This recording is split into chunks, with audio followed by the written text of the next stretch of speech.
They're gems! Hey guys, and welcome to the first episode of my new series of Runeterra Interactions.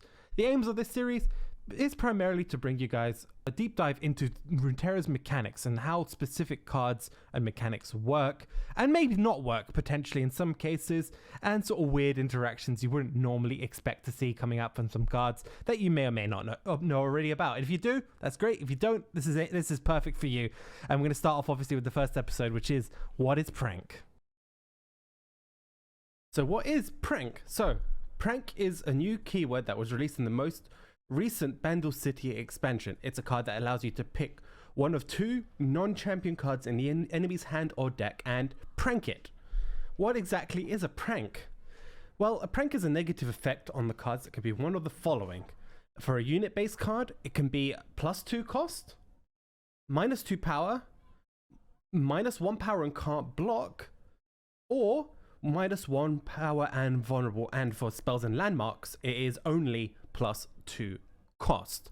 It will make the card visible to your opponent, so you can see in the top left or bottom left, depending on which perspective you have. In this case it will be the bottom left because we're looking at the opponent's hand. You'll see a nice little eye symbol which will denote that your opponent can see that the card is visible to both hands. What can't you prank?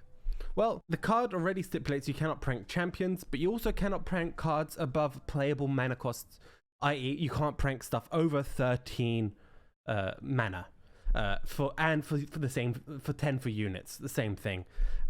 And we can see this on the board happening right now. We're going to have a Karma on the board with a Mirror Mage. We're going to attempt to prank the Golden Aegis above 13 using multiple pranks, but you can see it's not exactly possible anymore. Have you ever noticed how sometimes pranks will choose a card from the deck when you have cards in hands that could be pranked? For example, you have spells that cost like less than 13 in your hand that could have been chosen and wondered why it's decided to go into the deck instead and find some other options. We're going to kind of try and explain that here. So we have here we have a deck that consists of only spell cards that cost 6 or more mana, and we are going to attempt to prank these cards in the first few turns of the game. Take a guess at what you think is going to happen. Well, that was unexpected. Attempting to prank spells before you have the available mana to play them after they've been pranked causes the card to fizzle and not do anything. This is because we don't have the available mana to play any of these cards yet, so to prank these we would need to be at 5 mana, including to 8 if you include the spell mana, before they can be selected. And to prove this, we're going to have a quick little demonstration. So we're here on turn 3. You can see that pranking on this turn also doesn't work because we only have 6 mana, which is a playable amount for the card. However, when they get pranked, they go up to 8. So there isn't technically playable on that turn.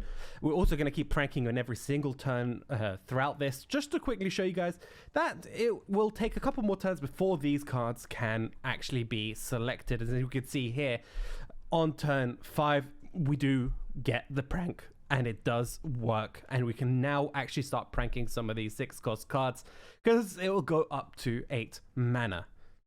We can also just prove a couple of more basic things here by adding some units to this deck, which means that even if you don't have them in hand, what's going to happen is it will search through the entire deck, find the only available units and attempt to prank them.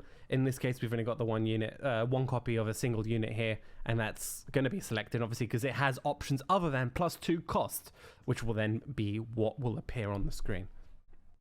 Don't forget to like and subscribe if you want to see more videos similar to this one, along with high level competitive gameplay.